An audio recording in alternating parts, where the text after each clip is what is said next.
Testing of Hyundai HGN25 air circuit breaker. The basic settings will be set by the customer. For testing we use 220-volt AC power supply. First we trip the breaker manually.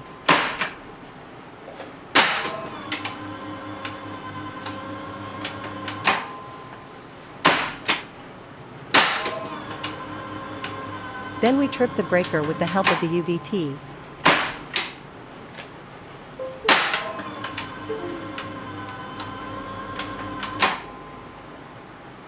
Next we perform a short time delay test and the breaker trips almost instantly.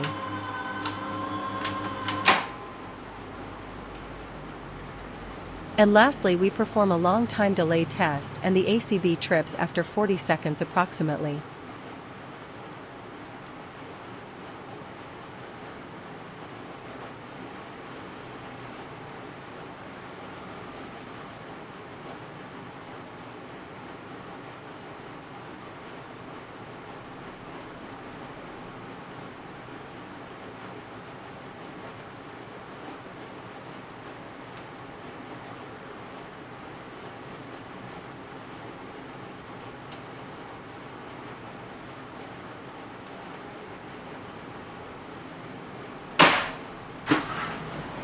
It is now clear that the ACB air circuit breaker is working successfully and is ready to be delivered to the client.